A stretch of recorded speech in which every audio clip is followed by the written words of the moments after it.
All right, hello and welcome. So glad that you were able to brave the weather and come out to Whale Fest. I'm really so excited to help moderate this panel today.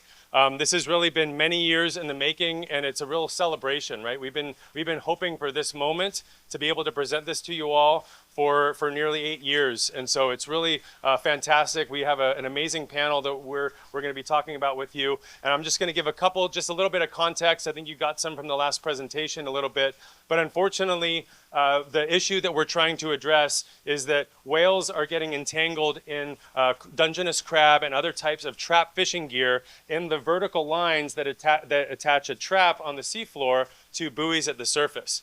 And as a result, there have been fishery closures. So we haven't seen Dungeness crab around for the holidays because the whales are still here. Monterey Bay is now already closed because the whales have come back in sufficient numbers. The whale watch boats have seen them. That information goes into the risk assessments that are done by the state fishery managers, and we have another closure. And so this has been unfortunate, obviously, for not only people that love crab, but for our local fishing communities that we want to support.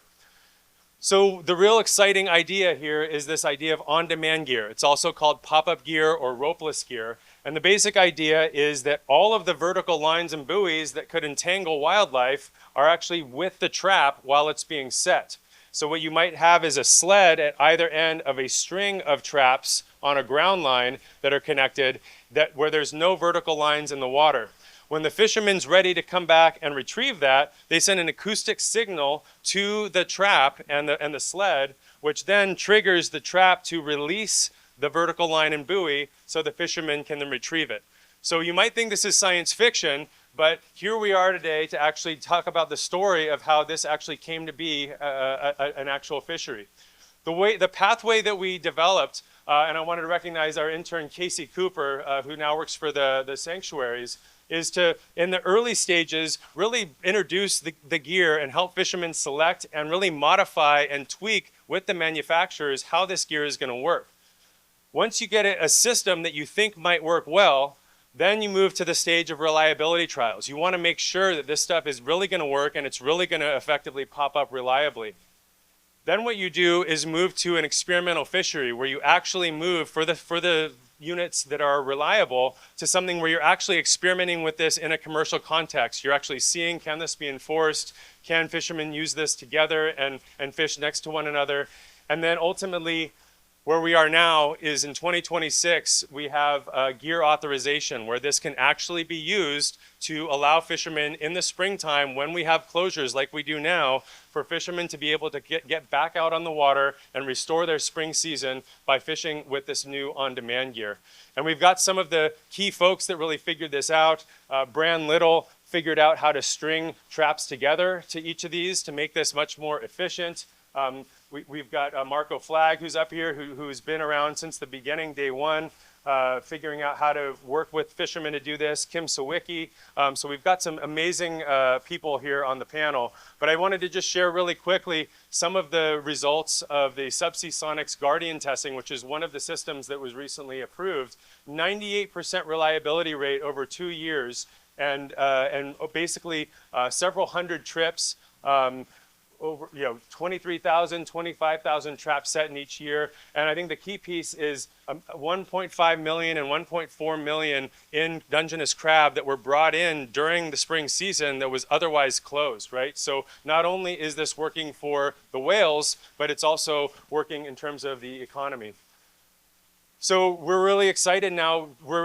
Today is really a celebration day because April 3rd, just a few days ago, the state actually authorized for the first time the use of 2 different systems of on-demand gear, both the EdgeTech system that one of our panelists, Greg Wells here, is holding, as well as this new Subsea Sonics gear with the Guardian ropeless traps. And so basically these 2 were approved and are now actually for the very first time commercially on the water, and there are fishermen out there that started on April 3rd that are fishing with this gear, not just as an experiment, but as an actual approved fishery.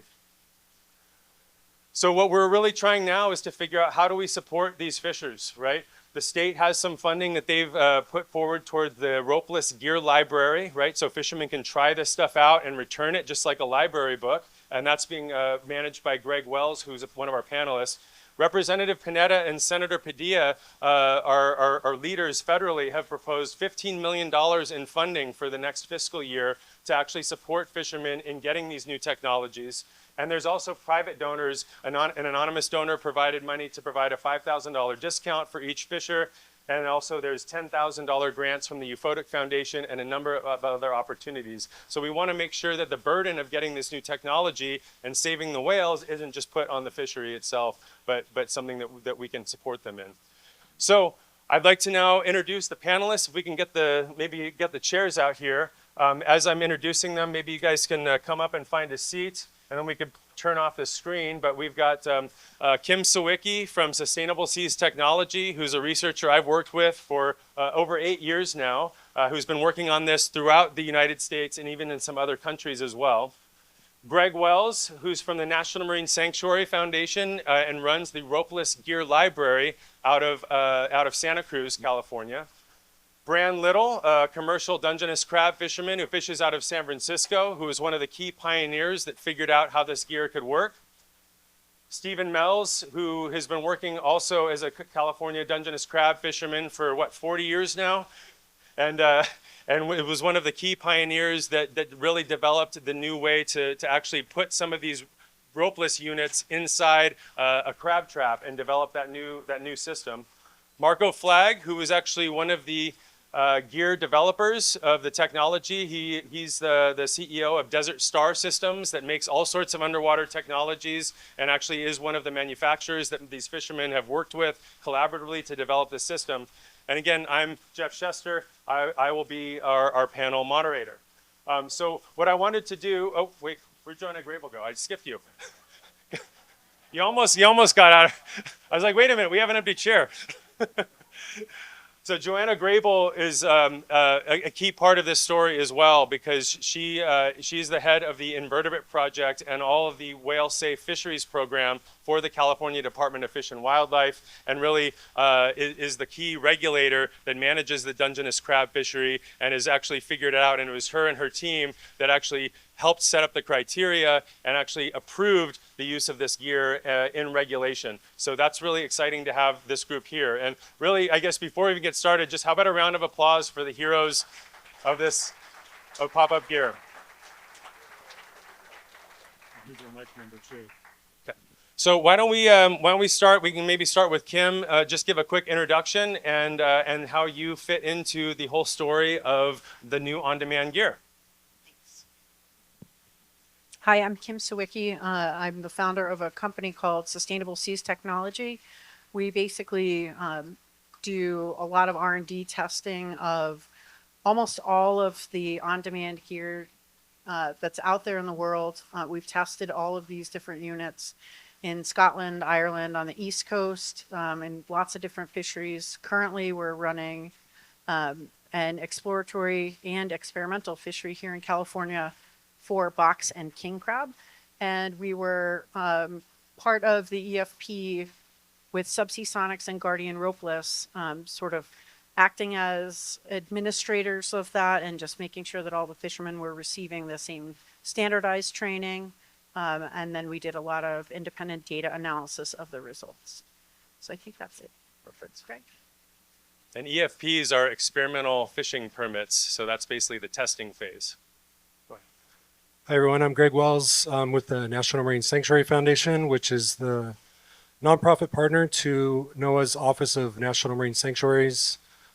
We work with NOAA and other federal and state partners and coastal communities to support research, conservation, and education and outreach across our Great Lakes, our marine and Great Lakes sanctuaries. Here on the West Coast, we work in 6 National Marine Sanctuary sites, including Monterey Bay. Mostly focused on whale entanglement response, marine debris removal, and also testing new fishing innovations that reduce entanglement risk. And that's that's where I come in. My role in all this is working with fishermen to test different fishing gear innovations, getting feedback from them that can go to the manufacturers on how to improve some of these systems, and also manage our gear lending library, which provides fishermen free access to gear so they can try it out in their fishing operations and help inform its development. My name's Bran Little. I'm a commercial crab fisherman out of San Francisco. I was one of the first people to try this technology out, and was not popular for doing so. Still not today. It was a perfect scenario of losing our salmon season and coming off 4 or 5 years of having heavily restricted crab seasons when I first got into this. And I got into it because the talk had been out there, and as a commercial crab fisherman, we were all against it. We said this would never work. It's not going to work. But then within the crab fishing circles, you would ask questions about, well, what are the failure points so we can go to the media and show them why it will fail. And nobody had them. They just had the general, it won't work. So I said, well, I'm going to go prove how this is going to fail because we sound like idiots. We can't give them any data. Somebody needs to be able to speak on our behalf with some information about how it will fail. And I went out there and I hated it for about the first 2 weeks because it was different than, we ran millions of traditional crab pots through the block, right? And this was completely different. Hated it, crew hated it. A couple weeks into it, we said, oh, it's not that bad. Not that bad. By the end of the summer, we actually learned to like it. The bigger part was, though, it was effective. It worked. We didn't lose the gear. We didn't tangle whales. And it was at that point I had to eat crow and actually, I was the only one doing it. I'm like, you guys, this will actually work. Come here and do it with me. And I became public enemy number 1 within the crab fleet. The second year, we convinced like 10 guys to come do it too. And they were, at least I had some company now. It wasn't just me. And they hated all 10 of us. The third year, there was like 20 or 30 guys. And it's like, when you sit back and you listen to the stories, every single person that has ever tried it for the crab fleet has come away saying this will work. Every single person, not every single, every single person that says it will not work is they're 100%, they've never even seen it. So you got to get some validity to experience. This isn't a silver bullet to fix all of California's problems. This gear can't be used, the spring season prevents some unique opportunities of less participation that allows us to fish right now, at least at these stages while we learn this gear. It allows us to do it in somewhat of a safe fashion where we don't have 100,000 pots participating out there. We might have 15,000. So, will this work in the fall? I don't see it working. I don't see this bringing back your Thanksgiving and your Christmas crab. We'll figure out a solution to that someday. I believe this is the solution to providing access to California's fishermen to get back to that, April, May, June season that they've historically had. And I'm excited to be part of it. My name's Stephen Mills. I've been doing this for about 40 years, as Geoff liked to point out. I run the fishing vessel Jacqueline L out of Half Moon Bay. I actually started this back in 2022 when the idea first came out to put the pop-up singularly on the pots. And I worked with Greg. And, we came out of that saying, well, yes, it worked, but it was far too time intensive. So, the thought was, can you put it in a receiver, hook it to a long line, and work the pots that way? So there's only one pop-up. I took the next year off. That's when Brand took it. He went with the 50 pots, and then I participated these last 2 years. And you hear a lot of the complaints from guys, and they'll say that it's way too expensive. But being tied up to the dock for 2.5 months, that's far more expensive. We've got crew that relies on us, and we have to keep the boats working. This gives us a window period between January 1st and June 30th. And sometimes the crabs, they show up later in the season. And you wouldn't know it if your gear's out of the water. So to be able to have that fishery, to not take all of the boats and shove them into the black cod fishery, let them to be able to crab longer, you have less pressure on the entire resource. So Okay. Yeah, I'm Marco Flagg, and I'm CEO of Desert Star Systems. So we are an underwater equipment manufacturer, including this ropeless fishing equipment. We're actually based really close by here on Lighthouse in Pacific Grove, so you can literally almost like walk from here to where our office is. Kim Sawicki and Greg Wells have been testing our version of the ropeless gear here in California. But our history with ropeless fishing actually goes way further back, all the way down to 2010, when I got a call from a very difficult to understand fisherman from Australia talking in a heavy outback accent. And he seemed to be like convinced that acoustic releases, that's the things that make the pop-up work, could be used in a fishery. And I thought he was crazy due to the economic reasons, due to the expense of it, but he persisted. And the interesting thing about it was that in that part of the world, the drive for ropeless fishing was not motivated by whale entanglement, and it was driven by fishers. Whereas here, of course, it's driven by government and motivated by whale entanglement. So the issue over there was, geez, we are losing our gear to poaching, and certainly poaching is probably an issue here in California as well. And ship strikes, that's just when a boat or a ship just goes over your buoy at the surface, cuts it off unintentionally, or in some parts of the world, it's also vandalism. Purposeful vandalism is an issue as well, where the buoy cutting in particular, back east, where Kim works a lot, that's been a big thing, And so they worked their way through it and made it really work for them. So in New South Wales now, it's actually that, and that's the southern rock lobster fishery, it's almost every fisher is fishing ropeless there. It's very uncommon to have a buoy at the surface. Now, it's not all the on-demand stuff. What you'll see here is with the acoustics, right? With the on-demand, you can pop it to the surface. There's a more primitive way where you have a galvanic timed release. It's just sort of a little metal contraption that corrodes away over time, and you can buy them for like 1 day duration or 4 days or 14 days, and it's good within plus minus a day if you're at the 14-day point, So they've been doing that, and it's been working for them. And there's other parts of the world as well. In South Africa, we have a customer there in the octopus fishery, and there indeed they got their permit yanked due to whale entanglements. They had to come up with a solution.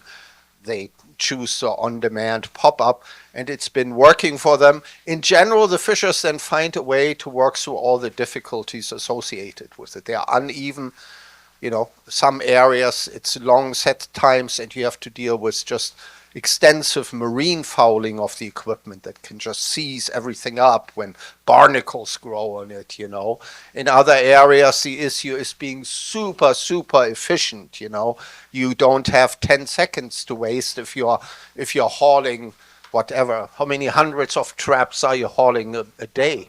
500 a day.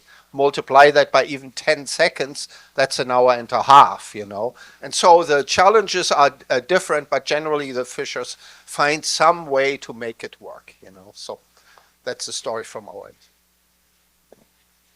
So as Geoff mentioned, my name is Joanna Grable, and I do work for the Department of Fish and Wildlife. And I'm sitting here today, but behind me is a whole big team of very smart and dedicated employees. And as the department, we were put in a very exciting, challenging, frustrating position here of how are we going to make this gear work? How are we going to work around this whale entanglement issue?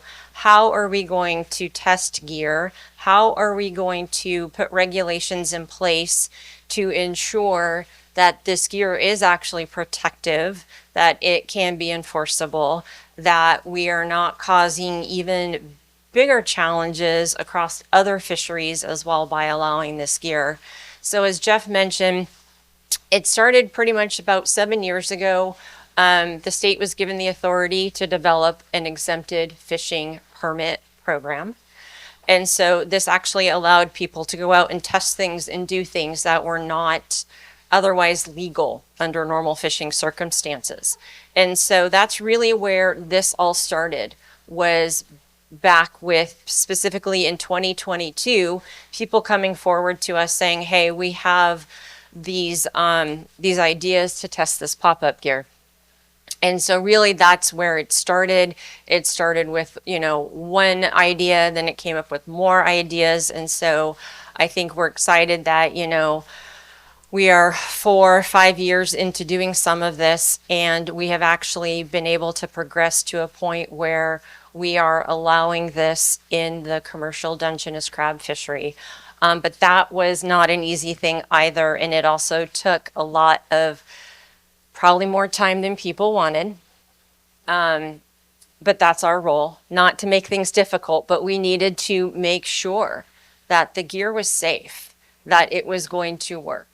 And so really that was just our role, was to really provide that structure and that certainty to everyone that that we could do this. And it, like I said, it wasn't always easy, but I think the panel of people that you have up here worked really closely with us, and there are other individuals as well who are not here. But I think one thing we'll talk about a lot today is collaboration. And I think throughout this process we have done a lot of that. We have built relationships. We have worked very closely together. And I think it took all of us to get across the finish line, and it wasn't always easy, but we have gotten there, not only in Dungeness crab. We are also exploring this technology across other fisheries as well, Kim and box crab. We're looking at some things for our coon stripe fishery. And so this is very exciting. East Coast has been trying to do this for a long time. They haven't gotten there yet. West Coast, we have. And we've gotten there a lot faster. And I think it's really exciting. And at times, I think we were trying to build the plane and fly it at the same time, which is a little bit equally scary. I think, having this go for alternative gear the first time this year, it is a little bit scary, but I think it's also really, really exciting that we're doing something very new and something that is very unique. And so, not to take thunder, but I really just would like to publicly thank everybody up here today for all of their work, for working with our department, our staff, our law enforcement. These guys had law enforcement go out on the boat with them. And so just really big thank you to everyone here today. And thank you, Geoff, for setting this up for us. Awesome. Well, that you teed me up well, because the first question that I wanted to ask some of the panelists is about collaboration, right? This is an extremely contentious issue. I think in this day and age, not just in the fisheries world, we're dealing with huge, very contentious issues where there's different sides of things and people feel very strongly. What were some of those kind of biggest challenges you guys faced, and how did collaboration kind of enable you to get through those, right? What are some examples of that? Because it doesn't sound to me, looking back, like this could have been done alone by any single one of us or any one of our groups, right? This had to take place by people kind of, joining across the aisle and coming from different places, different value systems, and coming together. How did that work, and what kind of challenges were you able to overcome by doing that? And anyone can go first, so just pass the mic over. Pass it. Yeah, maybe Bran and then Kim. Yeah. Yeah, there was a lot of collaboration, and the gear manufacturers had the technology, right? They had the technology to figure out how to get something from the bottom of the ocean to the surface, but they had no experience on how we needed it to happen from a fishery standpoint. So some of the first collaboration started there, where when I first started working with Bart Chadwick and Subsea Sonic and Kim Sawicki, when they came in, I looked at what they did and I said, well, you might be onto something here, but there's some things you got to change, right? And so their willingness to listen to me was one of the first key collaborations that I saw. after that, working with the department and like Joanna said, the whole team, and from a law enforcement perspective, you have to put yourself in their position. Like, this is a very scary endeavor, right? They use their eyes on the water to determine if you are fishing in a place you're not supposed to, or more gear than you're supposed to, or they've had to throw a lot of caution to the wind and just hope for the best, because now they can't rely on their eyes anymore. Everything is subsea. There's nothing to get tangled on whale, nothing for enforcement to see. But I think the hardest part of the entire collaboration process, and Joanna could probably back me up on this, is the department has this responsibility. There's a lot of animosity within the fleet, right? There's a lot of resistance to this change. And there's a very big group of people that don't want to see this technology, and a much smaller people that are willing to look at it and are actually excited about it. And so it's been a real struggle for them to not overreach past, the solution and forsake the traditional fishery that doesn't want this, doesn't rely on it. And they've really had to walk a fine line to satisfy, the technology and adapting to the times while preserving the integrity of the existing fleet and mitigating whale entanglements all in the same time. So it has taken a huge collaboration by everybody involved in order to bring this all together. And it is exciting to see us, we're still working. We still got ways to go, but we're on the right path. And like Geoff said, we achieved it not just faster. I mean, we achieved it where the East Coast hasn't yet, and they're fighting these same things in the East Coast with the right whale, right? And there's a lot of resistance there. And these are old schools. These are 4th, 5th generation fishermen that have been doing stuff, for decades. And like I said, generationally, where they've done stuff a certain way, and they've lost a lot. Fishermen have lost a lot through regulation over the decades. And in their eyes, this is just the latest, and there's a lot of opposition to it. But I believe in it, and I believe we will get there through continuing to collaborate with all the people involved. Pass to Kim real quick. Kim, yeah. to go along with what he's saying, that collaboration, between the gear manufacturers and the fishermen and the department, super important. And Joanna had made the comment that, some people had wanted it to happen faster. But I really admire the pace that they went at, because they had to nurture it. There's nothing left, right? There's no other answer to be able to fish around the whales as we can now. And they didn't want it to blow up, right? This blows up and it's like, well, you guys are going to lose your season, that part of your season. And there's future things that could have happened. If we go through another Demoic acid season where we're held off all the way to the end of the migration coming back, we could lose a season, right? None. But now that we have this type of gear, we are saved. I mean, it's an amazing tool in the toolbox. Just one other thing. Now I wanted to capitalize on him. I like to talk, and Kim likes to talk, so we're going to be battling for the mic. I'm going to be really quick.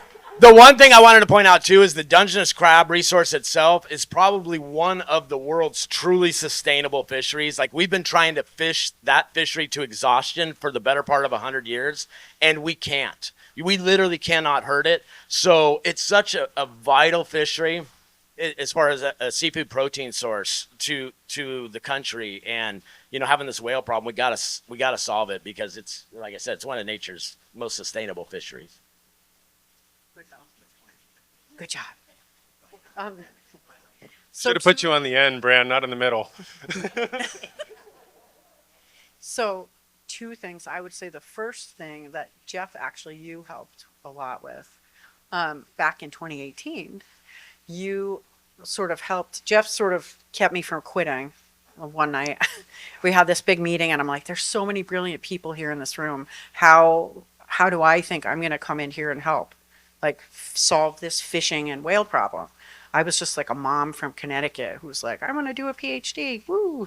But Geoff said, find something, like find a gap. There's obviously a lot of areas where we need people to come together to collaborate.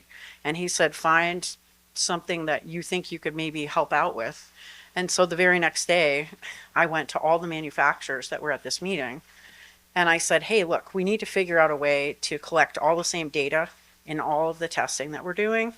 And also for us to work together because we had this gear marking issue, right? Nobody was going to let us go do all this research. And Greg has all these cool tools in his library, but you can't have a bunch of different fishermen fishing a bunch of the different gear if the gear can't talk to it's, the other gear. So you got to know this guy's got this system, this guy's got that system.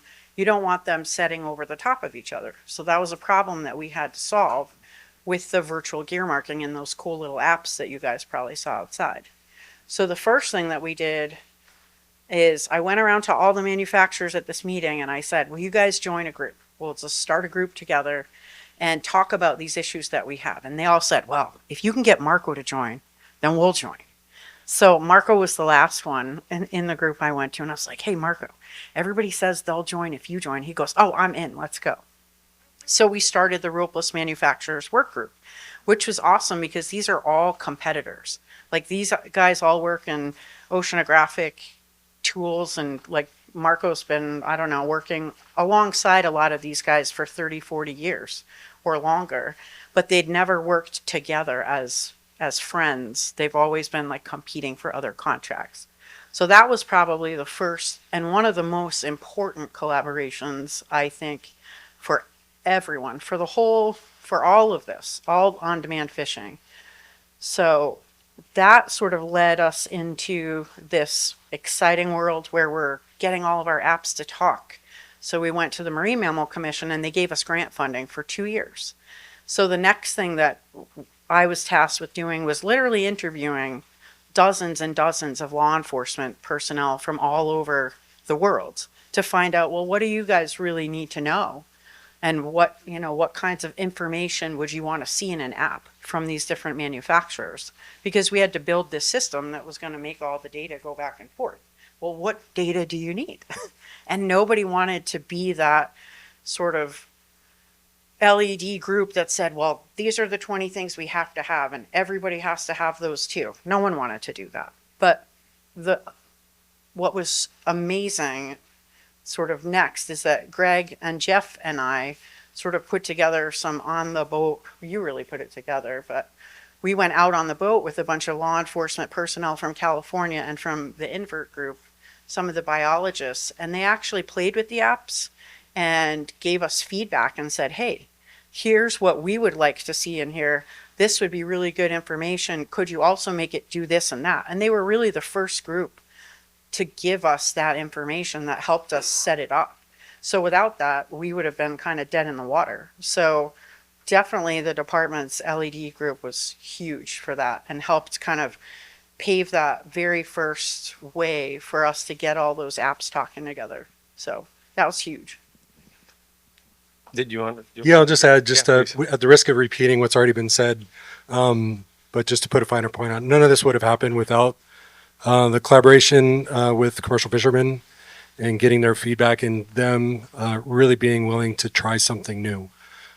We started this project some years ago, and it was really difficult to get going. It still is. There's still quite a lot of challenges, quite a lot of resistance, but without guys like Brand and Steven and other fishermen that have been trying this out and giving feedback to manufacturers and talking with CDFW about how this is working in their operations. None of this stuff would have happened without them. The testing programs like what Kim and the National Marine Sanctuary Foundation is doing, and the collaboration with CDFW through their EFP program, all that's really critical and important. But without the fishermen willing to give this a try, manufacturers willing to listen, taking that feedback, adapting their systems so it better fits their operations, I think that's really been key in all this. So now that for a couple of the fishermen here, now that you've gone through that learning phase and the learning curve of this, and now have kind of a system that works, have there been unexpected kind of benefits of this, or how does this compare to the conventional fishery in terms of its use, its efficiency on the water, and also in terms of things like being able to pick up lost gear?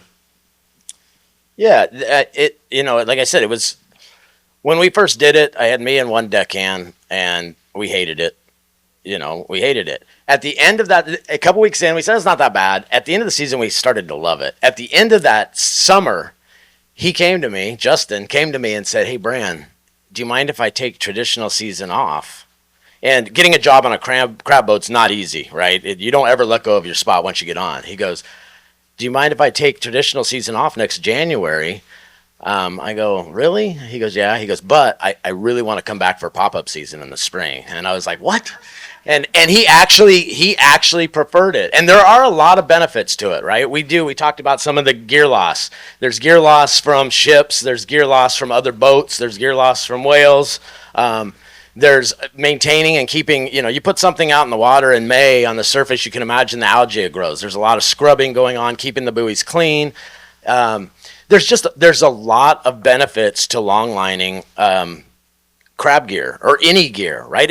When you think about it, it's a very inefficient way to fish 450 pots with a vertical line and a buoy on the surface, and you go down a string and you pull them each one at a time. Whereas longline fishing, you pop up a device, you get the first pot and you're already connected to the next one and you do 25 in a row. So it's just different, once you do it and once you get comfortable with it, you go, how did I ever do it that way? Or what, it's primitive, right? You're looking at it going, wow, that's crazy that we used to fish single pots. But at the same time, like I said, you got generations, and these guys have probably well over 1 million pots they've pulled through the block. They do it in their sleep, right? It's like nothing. So it's just changed. There's lots of benefits to it. Oh yeah, no. Well, like when you're running the gear, right? We found that not in wave height, but we've been able to pull in heavier weather. 30, 35, 40 knots. And with a traditional gear, you'll pull the boat up, the buoy's sitting on the surface, the bow slaps, the water, and the buoy goes shooting off. And so a lot of times you have to turn around and try to get that buoy again. So it just takes forever to run that gear and traditional gear in the wind. The deckhand, the guy running the block, he's got to gaff each one, put it in, put the block, put the stick away, run it. And it takes a long time in heavy weather. Once you pop the buoy at the end of the ground line, you basically can put the boat in autopilot as it just cruises along. And we found that we can actually run gear faster because he doesn't have to do that whole putting each one individually. They're just coming up. It's just super mechanized. In the beginning of the season, when you're traditionally setting gear, you don't know where everybody is. You're trying to get clean sets. So you're setting your gear, and then you see someone else's string, and you gotta turn through that, and you gotta turn through that. And by the time you're all said and done, you've got this really long squiggly line, and you're hopefully not tangled up with them. Well, with the app, we're able to see, we can't necessarily see whose string of pots they are, but we can see this individual strings, and you'd be like, okay, well, I'm just going to set one right here and one right there. And you follow the GPS map. You can't cross other people. It's absolutely amazing. When we get the gear in the water, when we get the pop-up gear in the water, we've transitioned from the traditional fishery to the pop-up season. Once you throw the gear off, you look back and it's gone. You're looking at an open ocean going, well, I hope I get it back. But then you get used to it, and they keep popping up and you keep running the gear and everything's pretty cool. And when you see out of your eye, you'll see a crab pot. It's a stray. It's just sitting there waiting, right? You go pick it up because it's so obvious. So the fact that we can go out and we can pick up the strays that have growth on them, that when the whales return, they favor playing with them because they all have all the growth. They kind of feel like seaweed to them, and they go and play with them, and then they get in trouble, right? So there's our big problem. So this gives us the ability to go out, cover a lot of water, and clean up all of the little problem pots. It's an amazing way to finish off the season. So I had a question for Joanna. So a lot of this probably wouldn't be possible without these new technologies, like these apps that we're talking about, and the ability to communicate with, cell phone and GPS and all of that. And just like for fishermen, it's kind of a whole new world, right? It's in a very different thing that, you've been used to doing it a certain way for a very long time. I can only imagine on the regulatory side, right? If you're a fishery manager or if you're an enforcement boat, it's also difficult to kind of figure out how to learn these new technologies. So what was that process like in terms of those challenges, and how were you guys able to kind of overcome them so that you could actually get to the point where you're comfortable? I mean, you said you're taking a little bit of a leap of faith, but you've kind of come far enough now to the point where you've said, let's do this. How did that come about, and what kind of challenges did you overcome in doing that? Yeah, so you're talking to the least techie person. I'm still the one who takes notes with like paper and pencil. Yeah,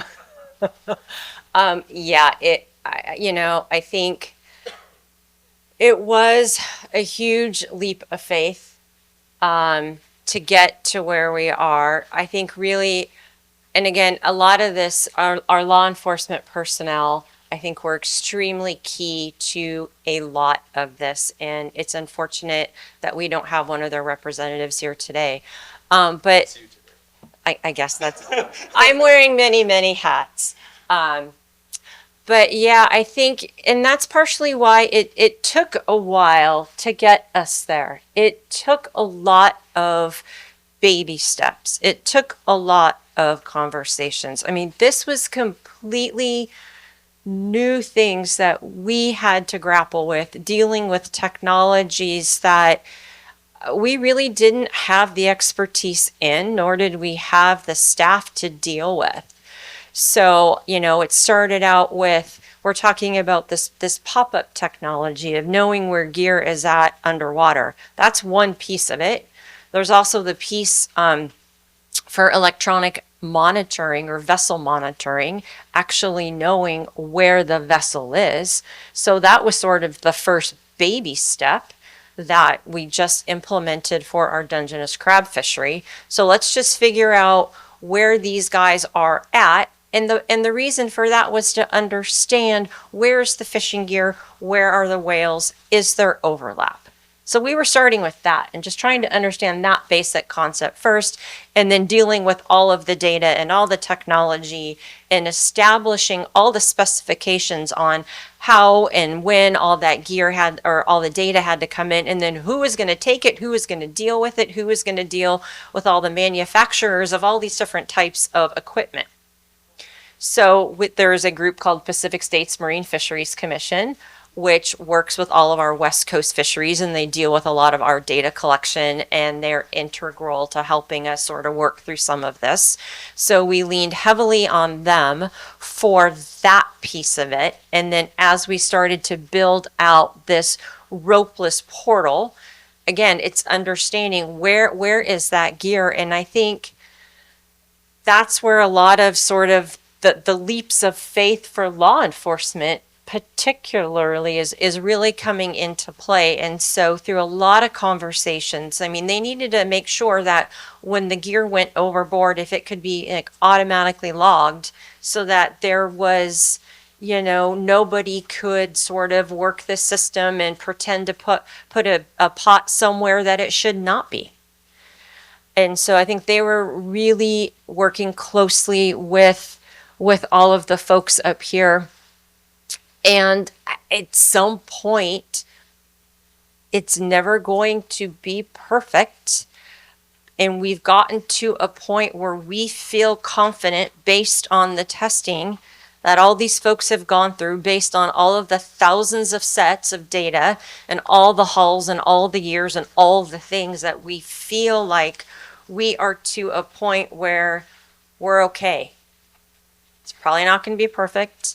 There's going to be more to learn, but I mean, at some point, we just have to be able to take that leap forward. And so that's hard for some of us, but I feel like collectively, based on everything that, we have gotten to that point. And so I think, again, the exciting and the scary thing about April 3rd, and actually we're letting the fleet go, testing this and actually using this on a, we're not just testing, right? It's not just 25 people. It is anybody who has a commercial Dungeness crab permit that wants to fish, down in the, fishing zones 4 and 5, they can go use this gear.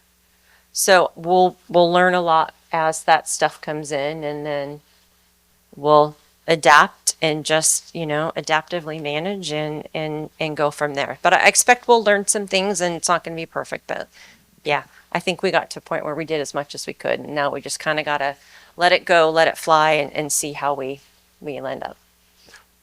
So I got one more question, and then we did want to have some time for audience to ask some questions. So if you guys have your thinking caps on, think about it. We'll have time for a few audience questions. But just kind of looking forward, right? We've made a huge amount of progress through the collaboration we've talked about. We've done the leap of faith. Where do you see this going next? What's your vision for the future of using this technology, the future of whale-safe fishing here in California and elsewhere? Where do you see as the next steps, and also some of the challenges ahead in thinking about how we might try to scale up the use of this new type of technology? Can I jump in since I have the mic? I'm Yeah, going go for it. to take advantage of this. So going forward, we have, as Geoff had mentioned, we have a couple of gears that are authorized and ready for use for the entire fleet. We have many more individuals and gear manufacturers that are interested. So we anticipate, hopefully, assuming that they can all meet this criteria, having more gear available for the Dungeness crab fishery. So that's where we see this going, which means that will be, exciting and more work for my staff, and, more patience that we'll need from folks as we start to navigate. This is all new for us. These are new programs that we are developing from the ground floor up. But I think for our perspective as well is the application of this fishing technique and technologies into other fisheries. So in the Dungeness crab fishery, this gear is authorized for use when whale entanglement risk is high in a particular area. We recognize that it's not an appropriate fishing technology for the entire fleet at all times of the year when whale entanglement risk is low. So we have been very clear from day one that we do not see this as a traditional replacement or a replacement for our traditional fishing gear, particularly early on in the season. But there are other fisheries that do operate more in the summertime months that are operating in and around whales. And so what these folks up here are doing and the different fisheries that they are testing in and the different fishing depths are exciting because they have applications for other fisheries that we can start to begin to explore. And so that's where I see this is just the start. We can go other different places with it. Again, it's going to take time. We need to make sure that it's done in a measured fashion. We don't want to unleash something that then we find out we have to pull back because it didn't work. Never want to do that. But that's where I see this exciting bit, is that this is just sort of the tip, and we'll be able to explore the applicability in some of these other fisheries. Yeah, I can comment on that briefly. The challenge that I see from the manufacturer side in working with commercial fishers is to make this commercially viable without subsidies in the long term. And that requires that when you have an investment in your business, like buying this ropeless gear, you have to be able to use it at all times and for all purposes. We've already heard that whale entanglement is one reason to use it, the avoidance of whale entanglement, but for many of our customers, more important is the avoidance of poaching, the avoidance of gear loss due to ship strikes, vandalism, and also the ability to fish in weather like very fast currents where static buoys submerge due to the fast current. With pop-up gear, they surface briefly and you can get it, And so I think this is sort of a shoulder season that is being addressed here, between April and June. And I think one question would be also for the department, how can we ultimately get to where if a fisher invests in that gear, they can use it at all times for all of their fishing, You don't have to answer I can answer that. Experimental fishing permit. So I think that that's not entirely off the table, but there's testing that needs to be done. And that's where our experimental fishing permit program, again, we don't want to unleash something that that's going to cause more problems. And so that's where we have to kind of go a little bit slower and take some baby steps. But I think those are all great questions and things that we can talk about. But yeah, there's just all about testing. I think Brand can agree. We'd like to see more sources of outside funding to try to make it so it's available to anyone who wants to do it. It's not cheap. We've rigged up, but we started early. We started the process. That's probably one of the reasons why we wanted to be a part of it. So we knew what we were getting ourselves into, and we were, able to kind of stair step our way into it. Taking a guy that's never done it before and having him go out and buy the gear right off the bat, that's a little tough. So basically securing funding so that everybody has the opportunity to access the authorized fishery. Yeah, I kind of have a blended perspective of the future and the next step between Marco and Joanna from the department. I too envision this coming to more fisheries in the summertime. I know other fisheries that have problems, and it's important to understand, and I don't know if we've made this clear, the gear that we're talking about is strictly a buoy, right? It's not fishing gear. It replaces the buoy. So whatever type of fishing gear you're using, whether it's a long line of hooks or shrimp traps or rock crab traps or Dungeness crab traps, which are all different fishing devices, you still use all that stuff. The sled that we're talking about on the pop-up is simply saying instead of a buoy to get to that stuff, you use this sled to pop up a buoy to get to that stuff.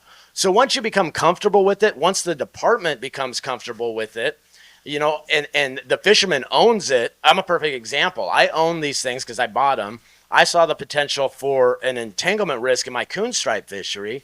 And so it's like, I already own them. Why am I fishing these buoys? I see whales everywhere, and we asked the department, and the department was able to get us permission to, have enough confidence from what they saw in the D-crab testing to say, we can put that in regulation where we're now comfortable, enforcement's comfortable, allowing you to replace your buoy in the shrimp fishery with this same sled that you've already invested in.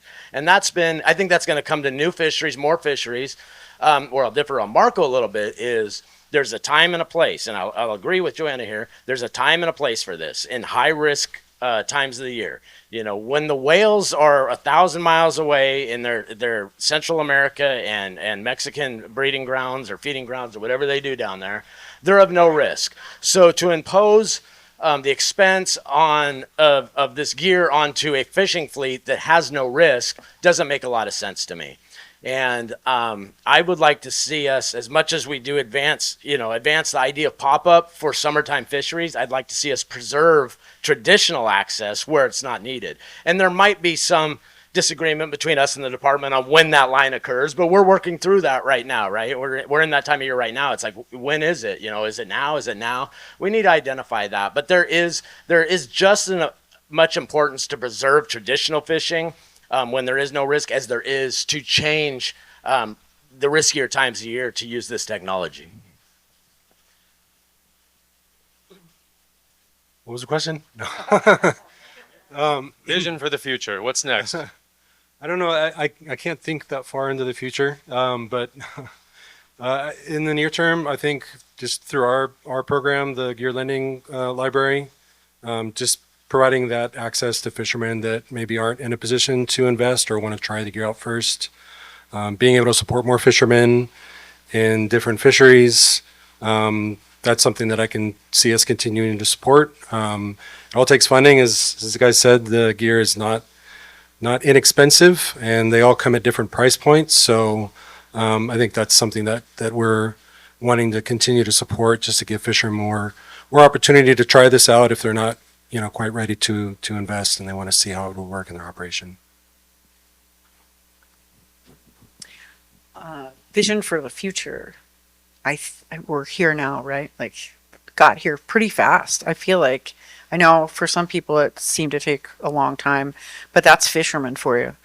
You, I don't want to do it. I don't want to do it. Hey, this is super cool. And like Brand just said, I can use it for everything. So that's the thing that I see all the time. That's what I get to see. I, I show somebody how to use it. I train them. They go out, they use it a little bit. And the next thing I know, like fishermen, they're so creative. It's amazing. And they're like, oh, what if we do this? What if we do that? We could try it here.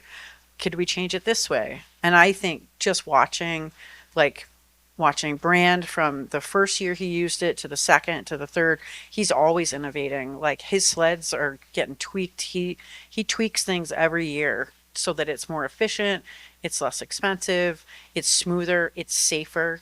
Like amazing. Steve fished with the same, the year two sleds, I think, that came out of Brand giving all of this great feedback. So then Steve was like, oh, I want one that just fits just with all the rest of my Dungeness pots. So the future really is we show them how it works. Here we go. This is this basic thing that replaces the buoy. But what I love to see and I'm looking forward to is seeing all of the tweaks and the changes that come over the next few years as you guys make that gear even more refined and slick. And I'm lucky because I also get to do the box crab fishery where we're using a lot of different types of traps in our fishery. So the guys are tweaking and trying all new things that no one's ever seen before. So, and I get to test all of them to make sure they're safe to have around the whales. So that's pretty much what I love about it. And I think in the future, we're going to see some really slick stuff come out of this state. You guys should all be proud of California. It's come so far and you guys have really, like, it's amazing what you've done, all of you. Congratulations.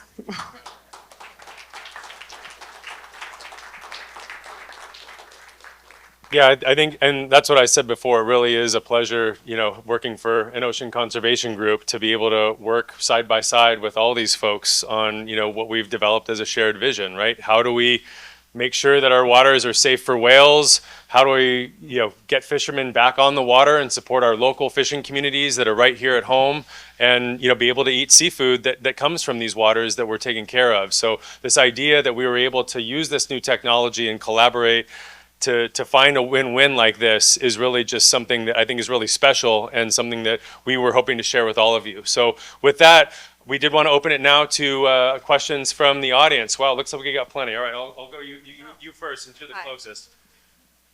Hello. I'm just curious because I don't know how often you're talking to the general public about what's been happening, but what are the plans for future public outreach just to help the public understand and embrace what you guys have gone through, where you're going, because we're the ones buying the crab and supporting for the times when, when you guys can't fish or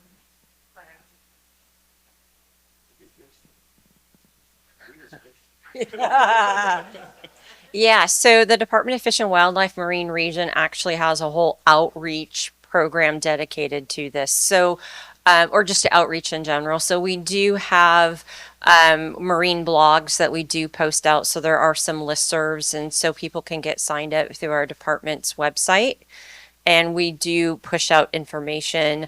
I also believe too that we do a lot of like public news releases. So the announcement that we were allowing this new fishing gear did come out through a public news release. So a lot of ours just comes through our outreach side on our department.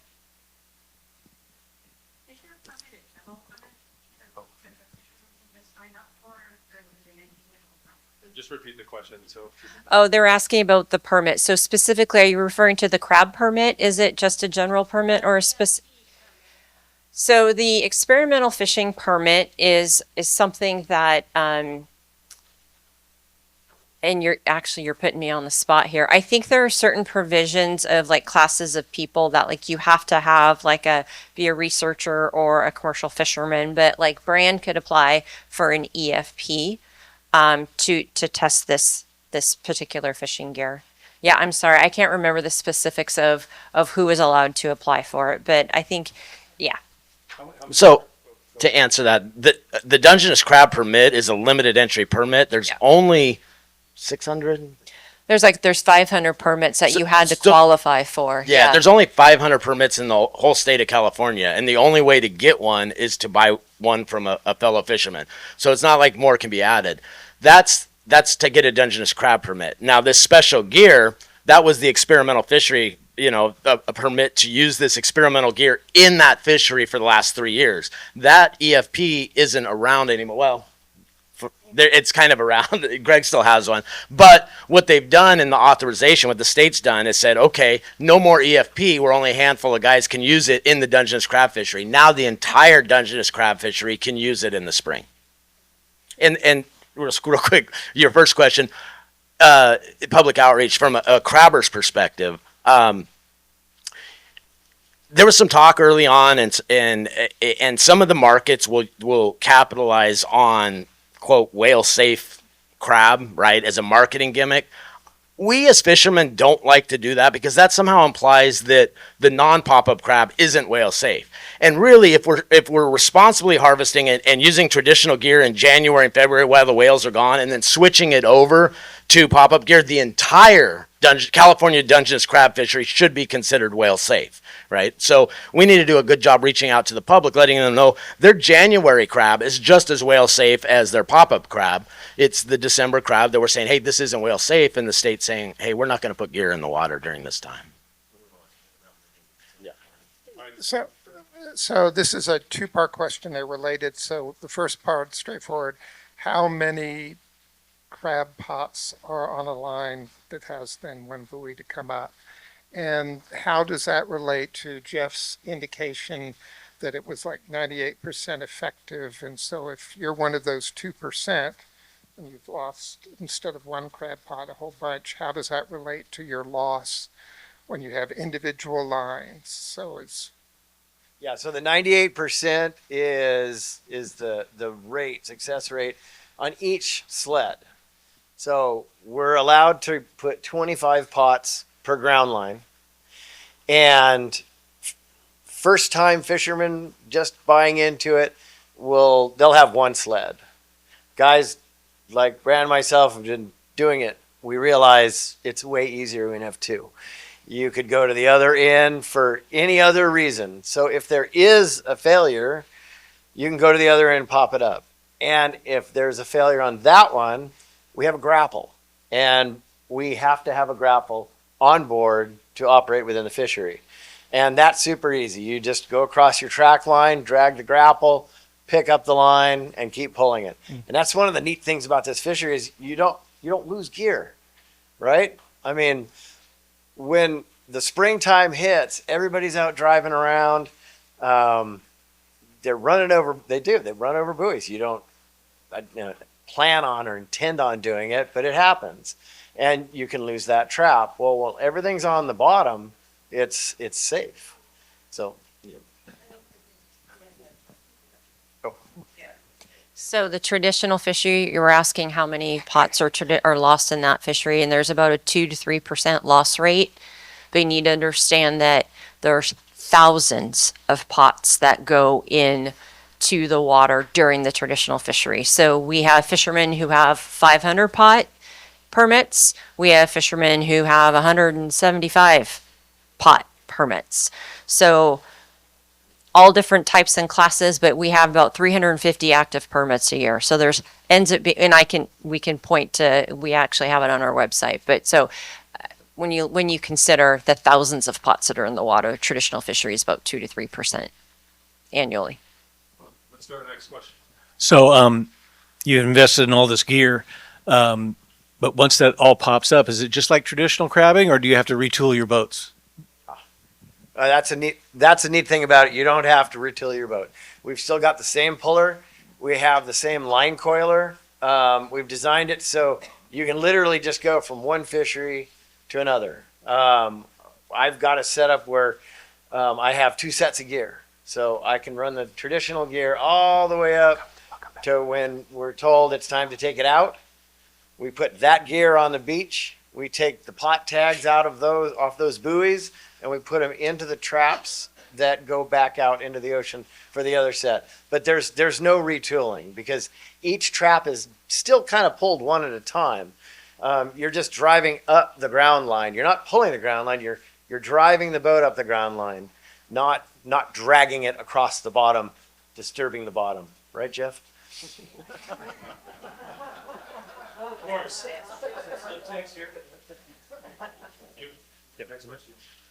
So the main theme of this topic has really been collaboration. A lot of different disciplines, a lot of different people going into this. As the future is coming, who are you guys hoping to collaborate with next? Who can help perfect this technology even further?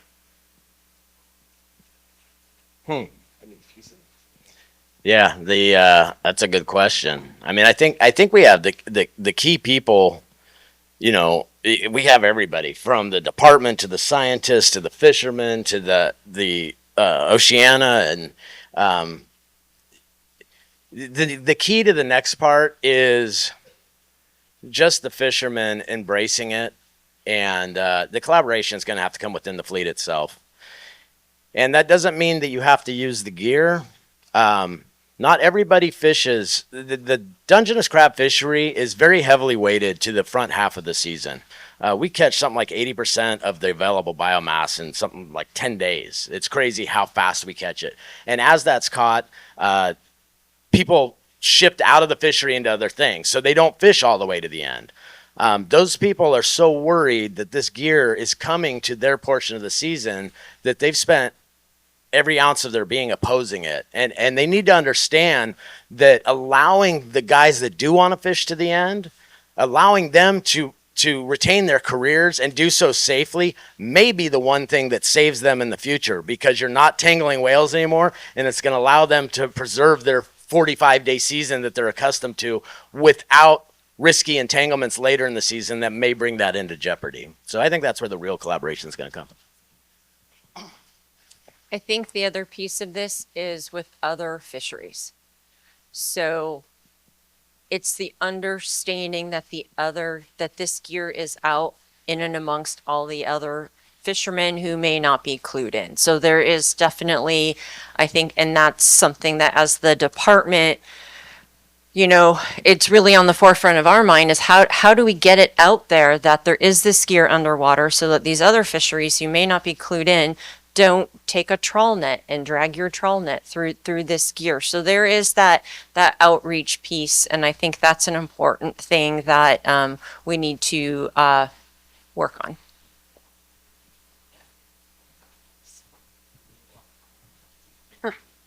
This sort of ties in with what Joanna just said.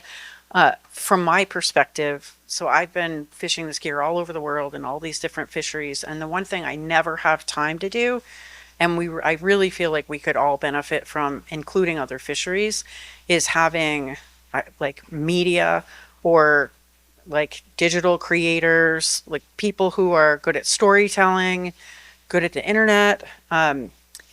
That storytelling piece is so important because it does help get the word out to other fisheries and fishermen and fisherwomen in other countries, other parts of this country. So there's a lot of time and money and like funding given by groups and associations that are afraid of this technology. So a lot of the good stories that are put out, you know, Brand and Steve have been on the news a couple times. I think we've all been there once in a while, but there's so much negativity in other places that are afraid of it, that if people want to help us get the word out that it's working really well here and people have this positive feeling about it, and it's, you know, they're back to work, right? They get to go back to work. So that would be one group that would be awesome. If they ever want to come and talk to any of us and help us get the word out, that would be great. There's one other piece that we haven't talked about in collaboration, and I think this is important because as people get exposed to it, they come to us. They you know, as this gets bigger and bigger. For example, Time Zero, which is one of the most widely used marine navigation systems on the water. Time Zero found out about this and found out how much it was being used. They actually put it in the software. They talked about the database that the pop-up manufacturers are using. They said, we see a need for this. They came to us and said, we want to put this into our software. And a prime example of where that was used, and as Joanna was saying, other fisheries, we saw a couple of big northern boats from Oregon. They conduct trawl surveys where NOAA tasks them with a specific square where they drag a net in the water and then report the findings to find out how much of a certain species is down there. They came down to the area. We saw them when we had all our pop-up gear in the water. We said, oh my God, they're going to drag it up. We called them. And I said, hey, we got pop-up gear all over the place. And I asked, do you guys have Time Zero? And he said, yeah. I go, well, let me show you how to unlock this experimental feature within Time Zero. Couple of keystrokes, and on his screen for a 5-mile radius, he could see every single one of our trawls. And he said, wow, this is awesome. And he was actually conducting his surveys parallel to our strings. And so you never know where the next collaboration is going to come. The bigger it gets, the more people come in and say, hey, what about this? And they interject themselves into the whole picture to accommodate their needs when it comes to pop-up gear, whether they're in the fishery or not. Time for maybe one or two more. So go ahead. Okay, I'll make it quick. So my question's actually for the fishermen. I believe, Ren, you had mentioned preserving the integrity of the fleet. And so my question out of curiosity is, what exactly is the stigma among fishermen and using new technology? Yeah, there you go. Well, we're all human beings, right? And human beings don't like change. When this all started, I got involved because I wanted to test the stuff out. I didn't want someone else to go through the motions and tell me if it was good for me or not. I've had a small boat, 38 footer, and I've got a 58 footer. So I have small boat and large boat viewpoints, right? So I was trying to be completely impartial and I could give my opinion, right, to the fleet. 2 years ago, as we talked about, the entire fleet not being happy, I was called by a guy in my port and he flat out said, Steve, please don't go test this because, we don't want this to be our future. And I told him, no, I'm going to go through this. I want to make sure that it's right or it's wrong. And we're going to test it. We're going to push it to the wall and see what happens. And this last season, he's actually buying the sled, the circular sled that I was allowed to, in collaboration, to design with Subseas. So that's super cool, and it's an evolution. The guys, they get along. As soon as they see other guys going out, they want a piece of it. So. All right, last question, and then we have to wrap up in less than 2 minutes. So, Mark, you'll get the final word. Go ahead. Thank you. To the fishermen again. So I totally understand the any change is like death, right? I don't want to change. I know how to do this. I want to change it. You guys were the very, very early adopters. Yeah. And by definition, there's like 7 of you on Earth. What the next group? What is the profile? What does the industry need to look for to get that next group of adopters on? Greed. That's what drives all of us. All of us fishermen are driven by greed. And when they see us making money, they want a piece too, just like Steve said. And the irony here is that fishermen are probably the best at adapting to anything. That's what we do for a living. We go out in some of the worst conditions, experience some of the craziest things, and our entire career is to adapt. They will adapt. They always do. It's just they don't want to. But greed will be what drives them. Well, on that note,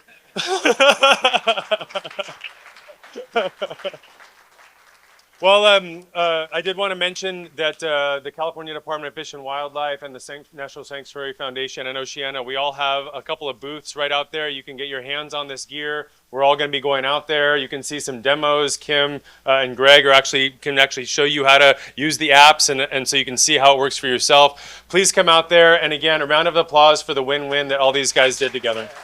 Thank you.